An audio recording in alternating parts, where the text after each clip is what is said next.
Hey everyone, welcome to Tent Talk, the Farmers Market podcast. This podcast is all about farmers markets. Whether you're a farmers market manager or a small farmer or food maker selling at farmers markets, you have found just the right podcast. I'm Kat Fields-White. And I'm Bridget Myers. We're longtime farmers market managers, educators, and consultants. Get ready to catch up on all things farmers market pros with us. Today, we're chatting with Jessica Mullen from Travelers Rest, South Carolina, about all the ways farmers market people learn, teach, and grow. Today's episode of Tent Talk, the Farmers Market podcast, is supported by American Farmland Trust, protecting farm and ranch land to help foster a new generation of farmers. Voting in American Farmland Trust's annual Farmers Market celebration is underway now. Be sure to check your market's listing today. Go to markets.farmland.org, click the Managers button, and make sure your market is up to date. Then encourage your shoppers and market participants to vote. There are cash prizes. Get started by clicking the American Farmland Trust logo on the resource page at farmersmarketpros.com. So fun. Well, welcome back to Tent Talk, everybody. Today, we're chatting with Jessica Mullen, Director of Marketing and Development at the Travelers Rest Farmers Market in South Carolina. We first met Jess at Intense, the Farmers Market Conference in San Diego, where she brought an amazing energy to our group. Let's talk about all the ways that Jessica and the rest of us in the farmers market community deepen and share our knowledge. Welcome to Tent Talk, Jess. Hi, Kat. Hi, Bridget. It's really great to see you guys. It's so nice to see you. It is. Seems like we just saw you. Smiling faces. I just saw her. Oh, yeah. Right. You guys just saw each other. We were hanging out in the Canada. Oh, Yeah. Conference folks here. Mhm. Someone has to stay back and hold down the fort, I guess, while you're traveling around. We get a lot of those comments too. Anytime Miranda and I travel from the market, we're like, what are you doing out there? Experiencing the world. Probably being a better That's person. And bringing it back home, of course, to benefit your whole organization. Mhm. That's right. That's what it's all about. All right. Well, Jess, can you tell us and our listeners kind of briefly about your personal and professional background and how you found your way to farmers markets? It's a really fun question. Love asking that for most market people because it's like you never intended to be here, and yet here you are. Kind of like a journey that takes a lot of twists and turns. Nobody takes a degree in farmers market management, right? It's not, I mean, who says? Not yet. Well, maybe Yeah. your kids, Bridget. Yeah. But what little kid says, I want to grow up to be a market manager? Yeah, the dream. The dream. Speaking of degrees, I used to be a faculty instructor teaching public speaking and communication up until the pandemic. And I was looking for a summer job since I was a teacher. And I thought I had a social media marketing background briefly after school. And I was looking between two jobs, electrical wiring company or a farmer's market. And I thought that farmers markets would be easier to take social media shots of. So I got a summer job there. And then I really kind of fell in love with the community of farmers and markets and went full-time with that and left my students, who I do miss, to do that full-time in 2021. And so I've been full-time for a year and a half, really enjoying the farmers market community and what we get to do. Well, as a fellow farmers market person, it's nice to hear that farmers market won over the electrical engineering. I mean, it's a tough really race. compelling pictures of like plug strips. I mean, right? yeah, it could have been good, but you know what? I think you made the right choice. So I think so too. yeah, you're here. So marketing and development kind of sounds like an office job. Are you on site at the market as well? Yeah, it's a really great title. And I like to joke with people, it sounds way more intimidating before you find out there's only two of us on staff at the TR Farmers Market. But I do go to the market every week and love setting up, tents and tables, taking out trash, speaking really nicely to dog owners that we have to just buy them treats and take home to their dogs instead of bringing them to market.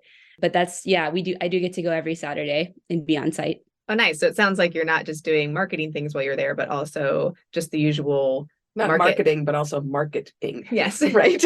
Yes. Yeah. Mhm. You're doing market things. Awesome. Well, yeah, that sounds great. And I always kind of, when other market managers ask us like, how do you get a marketing person? And, should we get a remote person, or would this work to be a remote job or to have some company come do it? And it's like, that could work, but it's really much better, I think, and conveys a more genuine kind of organic message if the person doing your marketing is on site at the market. Because it's just, you got to kind of capture that feeling. So that sounds like what you're doing there. Yeah. So tell us a little bit about the Travelers Rest Farmers Market. Like, is it year round? Is it seasonal? Days and times? How many vendors do you have? Yeah, we operate in Travelers Rest, South Carolina. I am in the sunny South right now. We're experiencing a summer humidity storm. If you've been to the Southeast, you get it. It's in the afternoon. Those kind of roll through every day. So if you hear that in the background, that's what that is. But yeah, we're in South Carolina, and we have 75 vendors on average during the summer, which is our, obviously main market. We are technically year round because we meet monthly in the off season. So we're weekly, May through October, and then monthly the other months of the year.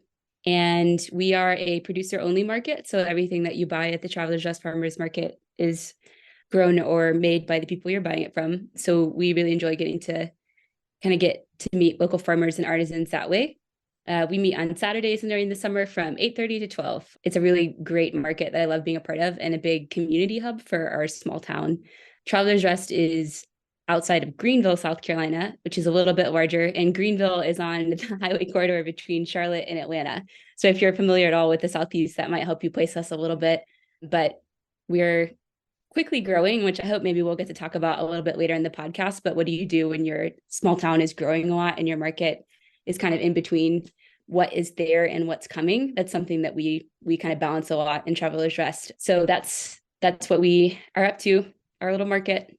Nice. It sounds like a great market. Is your monthly market, is it in the same location as your weekly market that you have on the different seasons? Great. That's a great way to still kind of continue your market year round, but maybe not commit to something every week if the weather is different or the growing season maybe slows down a little bit where you are. So kind of keeping it in front of mind, during the irregular season. I mean, what is the growing season like there, Jess? Could you go year round? We're thriving right now in July, and we do start like early May.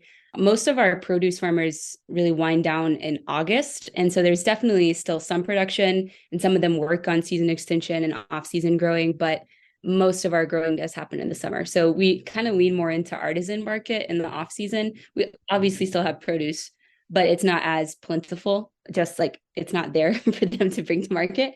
So because of that, we really prioritize farm and food forward vendor policies during the summer. And also a quick plug, we just started our winter market when I came full-time in 2021. Highly recommend doing once a month because we found that when there's bad weather, people prioritize it more. So we've had really great turnout almost immediately. It's as big a turnout as our summer markets, but it's because it's kind of like a once monthly event people have to make time for. Oh, that's interesting. Yeah, like they know that they can't just come next week. So if they miss it this week, they have to wait a whole month to see you guys again. Yeah, we've had conversations with people who have weekly markets even that are thinking about doing a standing market sort of thing where they're open 3-5 days a week. And it's a whole different marketing approach and a whole different situation because you lose the urgency. The fact that we pop up and then disappear 4 to 6 hours later, or in your case, once a month, and then don't come back for another month, that creates a real urgency for your shoppers. They know they've got to come then. So they all come at once. Don't miss it. Which is great, for your farmers and purveyors. And they stock up. They buy a lot because they know if it's soap or whatever they need a month's worth. So it's good for our vendors too. Yeah, that's great. Smart. Awesome. Nice sounds like you've got it worked out. So do you limit your vendors to those within 50 miles of Travelers Rest? Is that correct? I like quoting that. We have 2 exceptions to that because of where we are. We are more than 50 miles from the coast. So we do have a seafood vendor that drives up from Charleston. And then we have a maple syrup vendor, which doesn't work out here in the Southeast. So we have a maple syrup vendor from Pennsylvania. His family owns a farm there. His parents do. So they operate at farmers markets in Pennsylvania and here in South Carolina. So there are 2 exceptions. Everyone else 50 miles. Cool. Do you have coffee there? Oh yeah, we have 3 or 4 of them. We had a big discussion. It's at another conference that I was at. We're going to talk more about conferences in a minute. Yeah. One of the biggest discussions next to dogs are not at the market, of course, was coffee or not at the market because, almost none of us, for almost nobody, at least in the US, is coffee locally grown. Yeah. So, we develop our own, it's got to be locally roasted. And then other people have different criteria that they use to get coffee at the market. Right. But I mean, you need coffee at the market. So somehow you have to work that into your requirements. Ours are all locally roasted. There you go. Yeah. But that's why you're at the Farmers Market Pro. I can't believe I never thought about that aspect of it. They didn't grow those beans here. Yeah.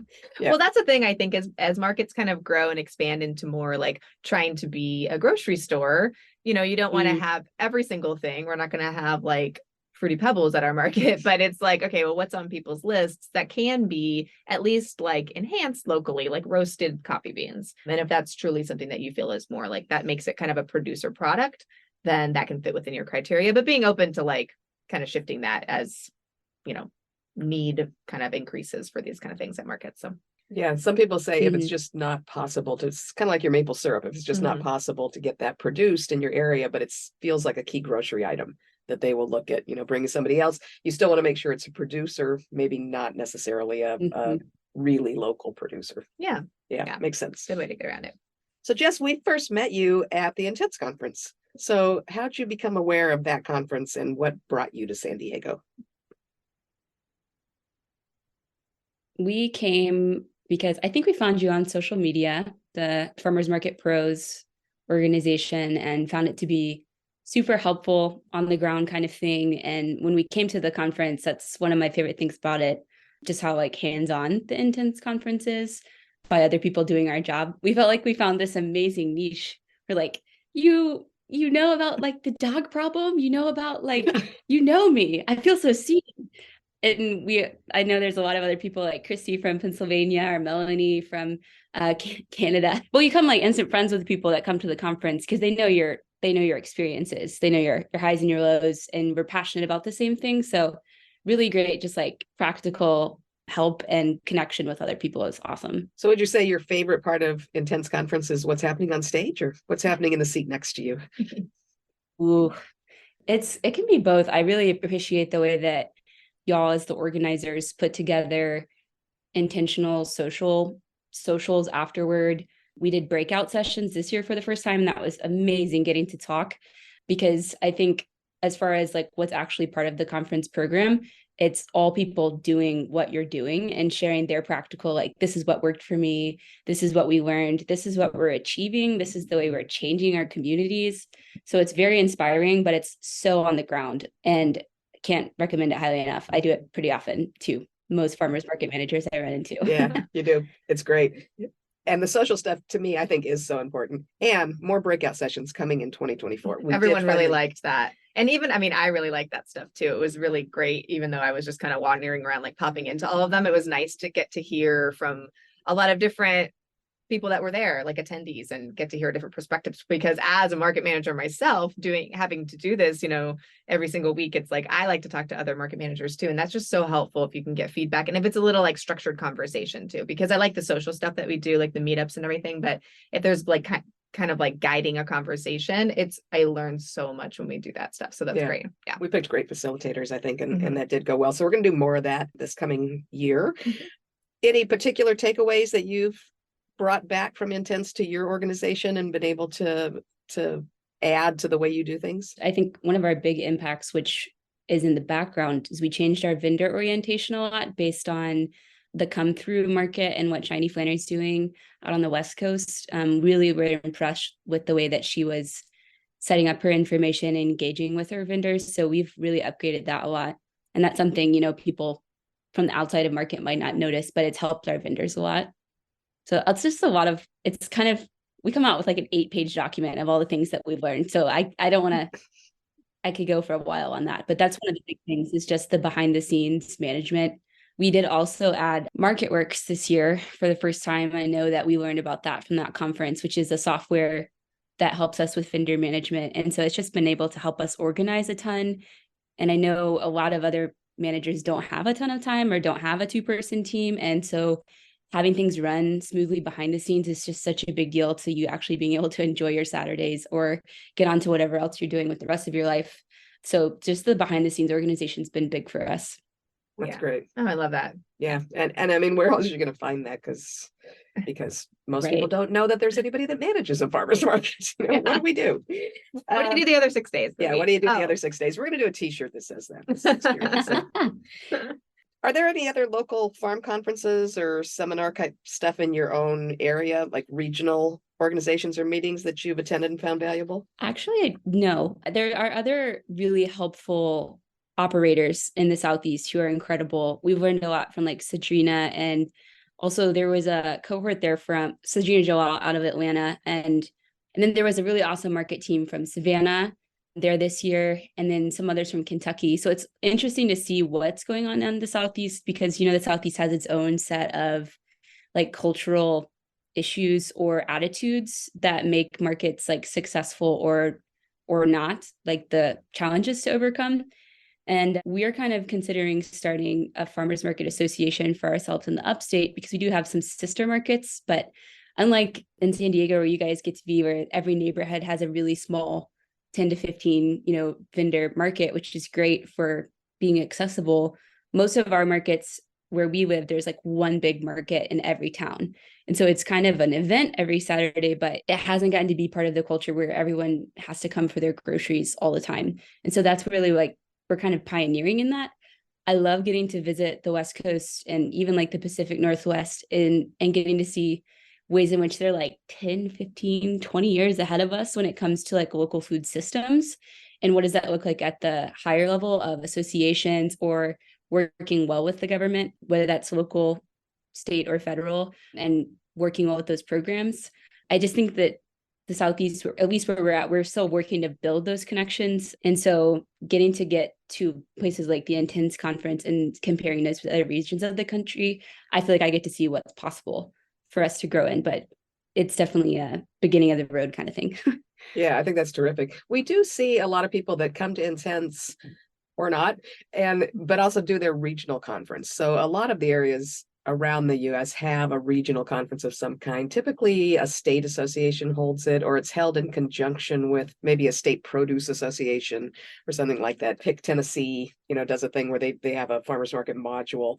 Sometimes the market manager modules at those conferences are not real strong. I mean, part of the reason Intense happened was because I was going to California Small Farm Conference every year, and it was terrific if I wanted to learn how to set up a new irrigation system or switch from conventional to organic farming.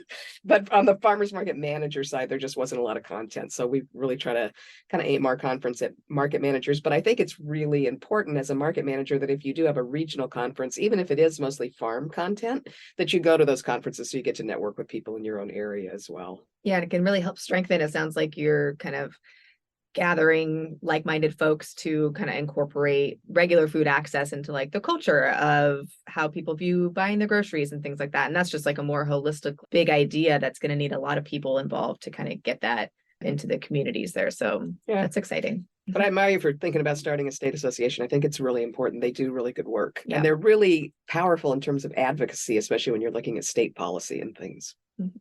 Yeah. Yep. Right. So Jess and I also ran into each other at the International Public Market Conference in Toronto this year. You're so fancy. So fancy. They don't do that every year. They sort of do it every 2 years. They had a big gap with COVID and things, and they travel around from cities to city internationally. So there was one in Barcelona, I don't know, 8 years ago, I think. And then I went to one in London, and then there was kind of a big gap. And then this one was in Toronto. I don't know if they're ever going to make it to the US again in my lifetime, but we'll see. They are working on the next one. I think they've got bids out for cities.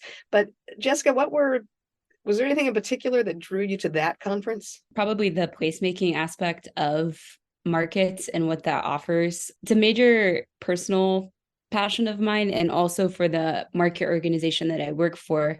When we were founded, we were called the Travelers Rest Community Farmers Market. And we were actually not founded by farmers or vendors, but we were founded by neighbors that had moved from other places that had a market and wanted to establish one in their hometown. And probably the quote I've carried the most from the international conference that we got to meet at, the International Public Markets Conference, was someone that said, you can create a market with 20 tables and 15 tents. And I've gotten to see personally the way that transforms communities. Like I know our market just last year graduated 5 vendors from being at market to having a storefront. And I didn't realize like that's such an important part of how do you go from working on something in your garage. Like one of them was a bakery. He had like a DHEC like built-in kitchen built in his garage. And now he has like a storefront. And I realized how much like what I was doing on Saturdays with the like very physical, like setting up tables and like taking out trash was actually directly impacting places for people to hang out and places for businesses to grow. And I just realized like I could take back that feeling that a lot of us, okay, I'm getting on my soapbox really fast here. Hold Jump on on. up. I call my work like the anti-Facebook comment section. So basically, instead of, in anonymity, throwing insults at each other and not moving anywhere, a farmer's market creates a place for people to come together, meet people that either they need a friend or also meet people that aren't like them and be challenged in their worldviews or the way they do things.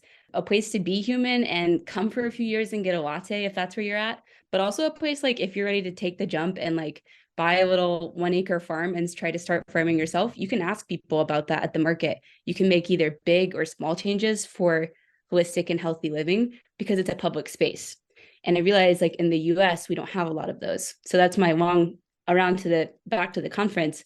They're about placemaking. And I just realized like when it comes to like impacting our culture, impacting our local economy, markets are so important for that. And that's really important to our market, and getting to like talk to other people there with how they're changing around the world because of that was really fun. Yeah, that's an interesting conference because it is international. So we had a lot of attendees from Brazil and from Ghana, and it was really interesting. We said this about the conference in Rome as well. It's so funny to find out how differently people do things and how much the same we all are. We're doing the same things all over. Yeah. I thought it was interesting. His name was Sinsasi Boni, if I said that correctly, who was from Ghana, if I'm not wrong. And I think he was from the Ugandan group that didn't get to come, but he was doing a survey of markets. And I really appreciated like his general terms of looking at like what made markets successful. Like, did it have a children's play area? Like, did it have a place for waste? Like, did it have a place for vendors to like safely come in and unload? And I just thought it was great. Like Kat was just saying, like what makes us similar and what makes us different around the whole world. Kind of that ancient word for it was like the agora. Like it's a really ancient concept that we get to play with now. We get to do this. And I say play because it's fun for me, but like it is serious work and good work that we get to do. Amazing. That's awesome. Yeah, there's so many similarities. And like, I mean, like you're kind of talking about anti-Facebook comment section. I like that, where it's like all markets are like face to face, right? Like we're not talking about like being a distributor. We're not talking about we're small groups. It's like these are communities coming together and it's a bunch of different people. So that's a similarity that we all have with each other. And it's really nice to kind of like enjoy the great things about that. That person to person aspect. Yeah. It's just what makes us different and amazing. Yeah. Does your organization pay for you to attend conferences and take classes and things? Is that part of the program at Travelers Rest, or did you have to kind of sell them on that idea? They do pay for me to come to the Intense conference, for which I'm very grateful. The second conference I attended this year, I did get a scholarship. So I think that's might be fun for people to know, like you can get a scholarship to attend conferences and maybe work something out there.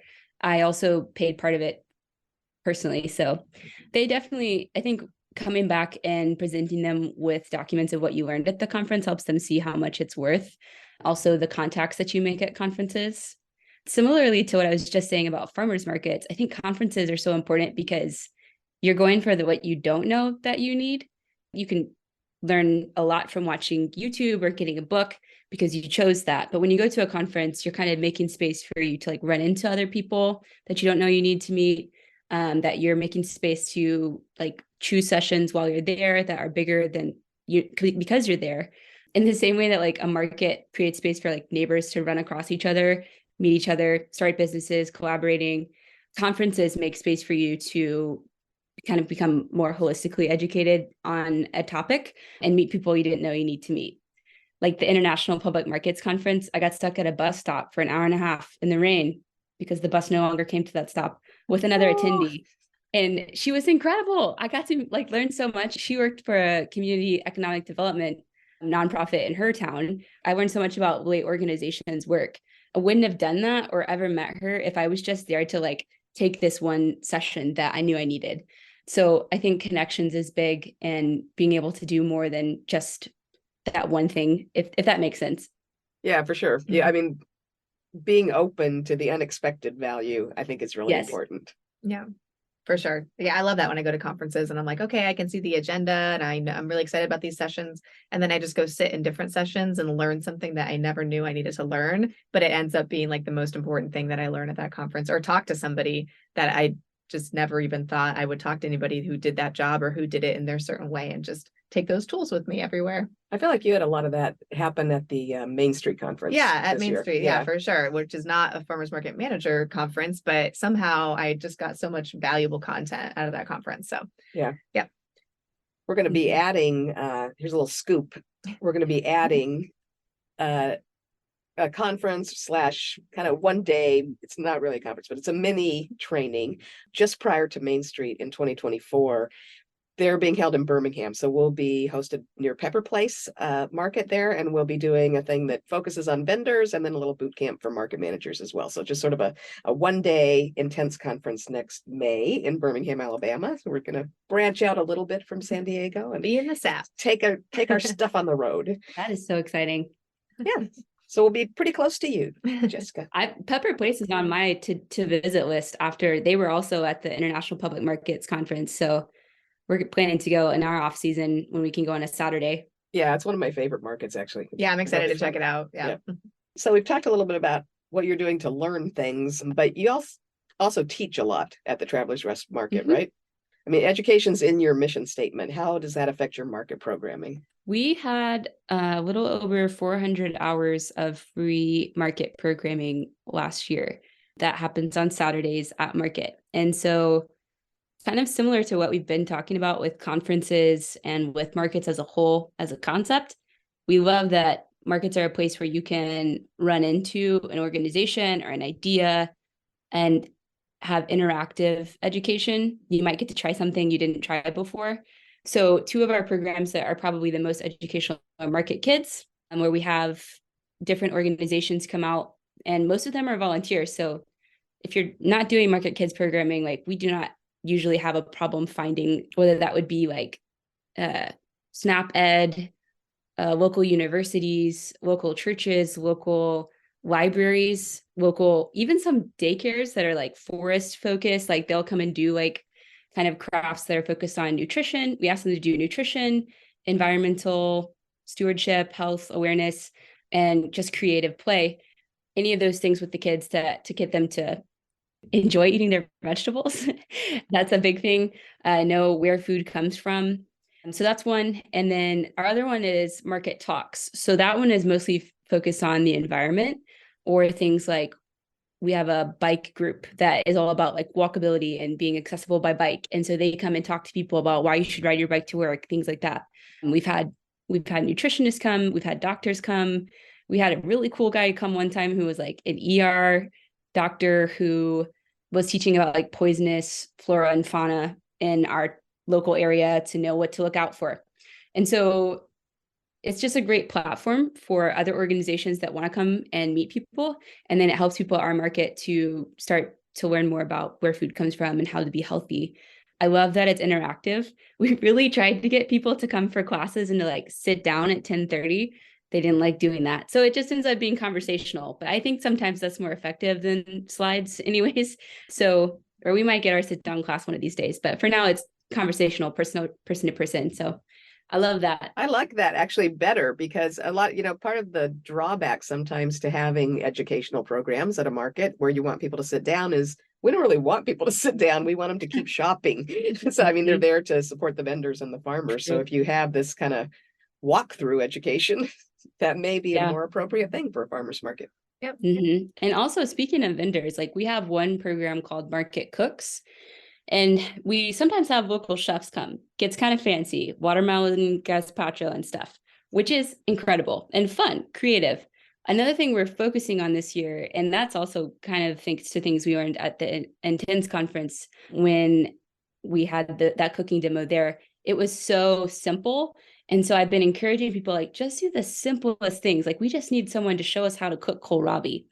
And so we had a vendor who brings kohlrabi to market, and she made 3 different types of coleslaw. And she's found that her sales tripled for kohlrabi that week because people understood what to do with it.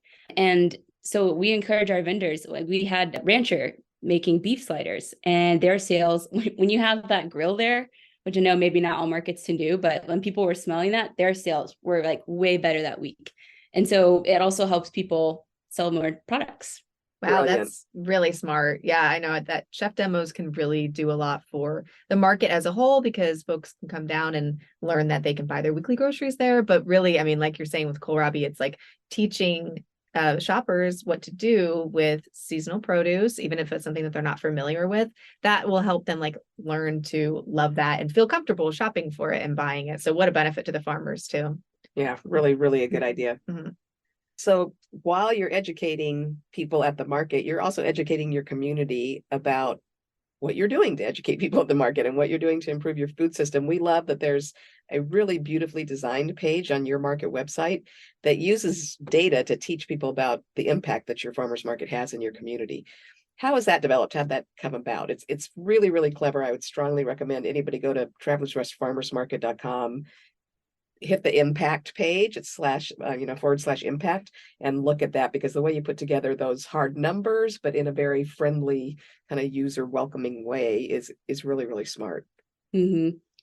I think if I could give 2 quick hacks to other farmers market managers, one would be we send out an automated email every Saturday called the Sales and Stories Report that says, how much money did you make this week? It's anonymous, so they can tell us. And then they also can tell us stories of what happened at their booth this week. Usually positive. I'm not sure we get a lot of negative stories. So they usually come to us directly with that. But tell us, like, did you have a customer who uses your all natural deodorant? And one of them was like, they said that this deodorant saved their marriage and stuff like that.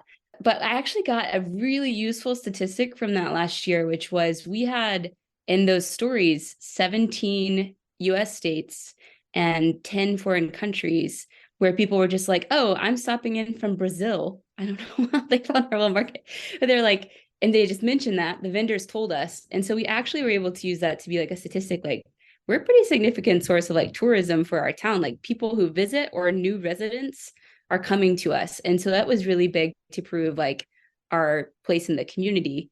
But then also with sales, you guys talk about this a lot, like hard numbers matter a lot. And so we got to kind of extrapolate from the half of the vendors that told us how much they're making to say how much we made in a year. So we pretty safely estimate that our vendors made over $500,000 last year at our markets, which was 30 markets.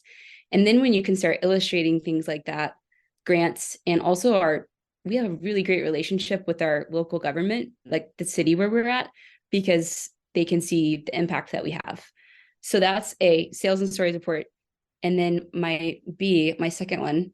So at the beginning of the year, the second thing that I think is really helpful is asking your farmers how much acreage they farm, what generation they are, because some of them, it's awesome because they're like 5th generation, and that's awesome. 40% of our farmers are 1st generation, which is awesome. And we get to tell people that. Wow. And then asking them that, asking their acreage, asking them how long they've been farming, and just some of those things at the beginning of the year really helps illustrate, and just is a good time to kind of take a snapshot of your vendor demographic. So it's helpful, especially with farming. That's amazing. You do some other kinds of education and incubation too. So you have a farmers fund, right? To keep increasing those new farmers? Mm-hmm. We just started that this year, which we also learned at the Intense conference. There was another market, I believe, from Minneapolis that was in one of the breakout sessions. And they brought up that they have a fund like this. So I got to learn about how they distribute it through grants, but we're taking in donations and giving it to our farmers. So instead of filing for a government grant that could take months to receive and take like 30 pages of instructions, this if you've ever done grants before, it's really intimidating. Instead, our farmers get to be really simple and agile, as in like if something happens that's a disaster, we're going to have a small fund set aside to say like, here, our community's here to help you now, not 6 months from now, because there will be other great help then too, but immediate. And so we're pretty excited about that. Another program that we started 2 years ago was our Young Entrepreneurs program. So that's a little bit of an incubator for kids. I would love to see our like mentorship and 1st year vendor programs grow. I think a lot of other markets do that. that's an area we could grow in. But for kids, we do young entrepreneurs. We're in a second year of that, and we partner with a local business that cares a lot about that. So they sponsor it, but we get to do workshops with them. And the manager, which is actually at a coffee shop, Bridge City Coffee. So the manager there, their director of operations, gets to talk with the kids, help them learn about telling their story, packing for a market, entrepreneurship lessons. And then this year we did a pitch night for the first time, which was amazing. So my old public speaking teacher came out. We had these like 10-year-olds giving pitches for their businesses and then opened it to the community. So that's like probably our biggest beside market, not on Saturday programming. So that's just things we get to do to encourage creativity and community or entrepreneurship in our community. I love it. That is like everything I want to do at our markets. I love that. I think the young entrepreneur too, that's kind of like a little bit job security for market managers. It's like you teach these like young kids, like how they can go into business for themselves and what it takes to be at markets. And it's like, eventually that kind of turns around. It's like when there's farming education, it's like, that's, kind of helping to ensure that you have more and more farmers at your markets, at any markets in the coming years. So I love those kind of programs. That's awesome. And then also collecting information about impact. I mean, what a great way to fundraise and have your own funds for disasters. That's so important, I think, as we see more like climate things that are happening on farms, fires and flooding and all of those things. What a great way to be able to at least give your farmers or vendors or anyone that's affected some kind of help that can be immediate because you've already done the back end work for it and raised the funds. That little safety net, because so many of our participants at markets are really teeny tiny businesses, and they typically don't necessarily have a big insurance fund or a lot of reserve that they can fall back on when something unexpected happens. Yeah, it can really be the difference between a farm going completely under or not. I mean, really, I've seen these small farms just really live on the edge. So what a great way to do that. It's kind of got my wheels turning too. So this is awesome. It sounds like you are just doing so much there. I'm very proud that you've come to our conference and kind of shared your knowledge with others and gotten things from the conference. And this just is like a great illustration of like knowledge exchange within the farmers market management community. So grateful for you. What is next for Travelers Rest Farmers Market and for you?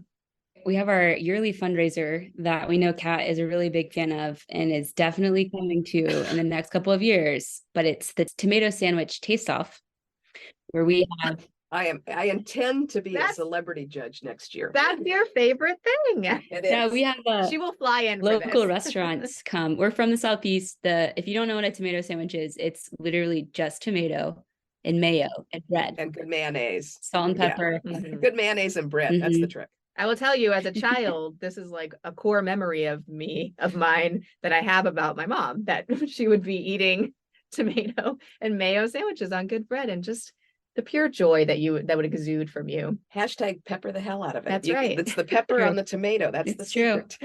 Yeah. So we'll have. Well, that sounds awesome. So it's an event that you do. Yeah, it's our largest fundraiser, and we have local restaurants donate sandwiches. And so we quarter them. So they donate 175 sandwiches. We quarter them, and that makes 600 samples. We sell 600 tickets, and you get to sample 7 different sandwiches from 7 different restaurants. It's a lot. Need some water with it. And then it's actually by vote. So it's people's choice. They get to take home the big tomato trophy.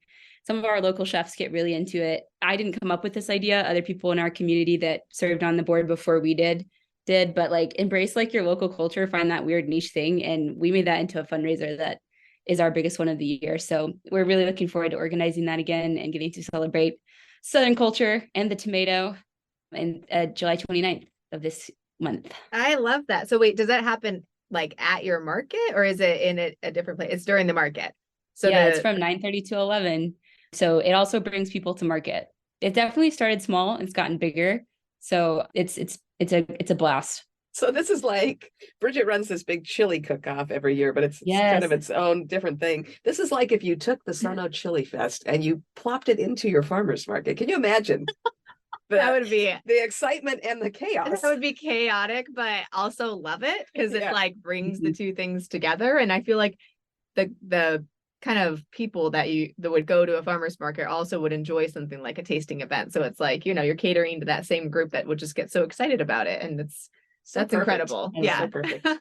I love that. love And produce culture. yes, yeah, definitely love that. And it's, I mean, it's so great because farmers market managers, sometimes it's like, oh my God, we have to do this whole like separate event and I don't know how to do an event. And you know, Even though you're doing an event you're at doing least an once a event. week, right? Yeah, You but it's can like a do it. fundraising event. It's like, this is such a Mhm. great, this is so great. And I mean, not every chef and restaurant wants to participate in this, but what I've learned over the many years doing, we do a chili cook-off. So the chefs have to bring 20 gallons of chili to our event. But you know, they get so excited about it. And I kind of like Yep. stoke the fires, like, oh, well, your pal down the street is going to make a chili. He said he's going to make the best Yep. chili, you know, and these chefs will be like, I make the best chili. And so it's just like, what's like cool in your town and what can they make? And, you know, even if it's something simple, a tomato sandwich, I mean, that's incredible. So You guys were just posting about the Pickle Fest that just got started. Where is that market? Do you remember? Nolensville, Tennessee. I mean, Yeah. Casey and Daniel, they're so clever. I'm flying out for that. Right? Bridget will be in on that one. I We'll love have to make a circuit. We'll do the Pickle Fest and then we'll do the Tomato Sandwich Festival. I can see next summer is going to be tasty. This is Love gonna it. be But I awesome. thought the Pickle Fest was Mhm. brilliant because they Yeah. highlighted people selling cucumbers and vegetables that could be pickled. And then their mushroom guy made mushroom pickles and they had bread that had pickles in it. I mean, they really took over every aspect of the market. And I said, so what went well? What didn't go well? And she said, I mean, the big problem, she was getting hostile comments in social media about, I came out and you were out. She's like, well, you know, you should have been there early. But I mean, they got such a good response that people were actually, we want more pickles. And Wow. we've made sure now that pickleable will be going into the dictionary because if it wasn't a word before, it should be now. So, Jess, you had mentioned right at the beginning, and so I want to follow up with this before we wrap up for today. But you said one of the things you're going to be tackling next is that your small town is growing bigger, and how's that going to affect your market, and how is your market going to affect that process? That's a great question. We carry a lot how to hold respecting City Joel calls legacy residents in a neighborhood of those who already live in TR. That's Travelers Rest for those who already live in TR, and then new residents who are coming in. The work from home movement has brought a lot of people from more congested, bigger cities or from the West Coast to our town. Like I mentioned, that statistic about 17 states and 10 foreign countries visiting like this really small, used to be very rural at the base of the Appalachian Mountains town. People are interested in being outdoors and they have a lot of money to invest when they come. And so there's a lot of like political tension that can come with that as well. Even within the town, like local politics, like we're full, get out, that sentiment. I think it's important to value like what do they bring to the table, and then what does the legacy resident who is here bring to the table, and how are we making our market a place that's welcoming for the legacy resident and for the new resident. We're kind of like a bridge in that way. Again, the anti-comment section. It's really easy to hate your neighbor until you meet your neighbor, and that's not always going to be true. I know I'm a little bit optimistic, but I'm going to remain that way. Creating a place for people to meet, for people to pour into the local economy and businesses that already exist is really important. And when it comes to like the future, what we're doing is trying to get outside of who I'm reaching on Instagram. I think I have a really easy job of reaching new residents on Instagram, but I have to ask, how do I reach rural residents that are already here? One of them this year, one of our ways of doing that was partnering with a local bank and sending out in paper bank statements that go out. Those who are, I'm guessing, not as like digitally, involved. I mean, I also still get a paper bank statement, but like they go to some of the counties nearby that we're trying to reach, either that are like low income or just those who aren't naturally coming to the market. And they're sending out flyers for our market in their bank statements that go out. And so they're a sponsor of our market. They're paying the postage for that and they're paying the printing cost. So like they get to say like, we're super local and we're helping, which because they are. Wow. Now, also when it comes to new businesses and some of those developing businesses that want to throw money at us, but maybe might not be in the best interest of our legacy residents, we have to already know our values going in. And again, if you want to learn about this, I would direct you to like Shiny Flannery and some of the resources she does for protecting minority communities. Know your values and say, when you give us this money, we're giving it to help those who are already here. You're not going to just get like your token shout out for this. It needs to be given to actually help. And you need to step in the background to be able to do that. Again, Shiny's going to teach this way better than me. So look her up if you'd like to learn about that. But I think for us, knowing what we are about, which is local farms, small business, and experiential education for community, those things helps us drive like, okay, so you do want to throw some money at us, but you want your name all over everything, and you're going to change the flavor of our market by being here. We can't actually accept those sponsorship dollars, even though you'd like to throw them at us. Like, we don't want to be beholden to you.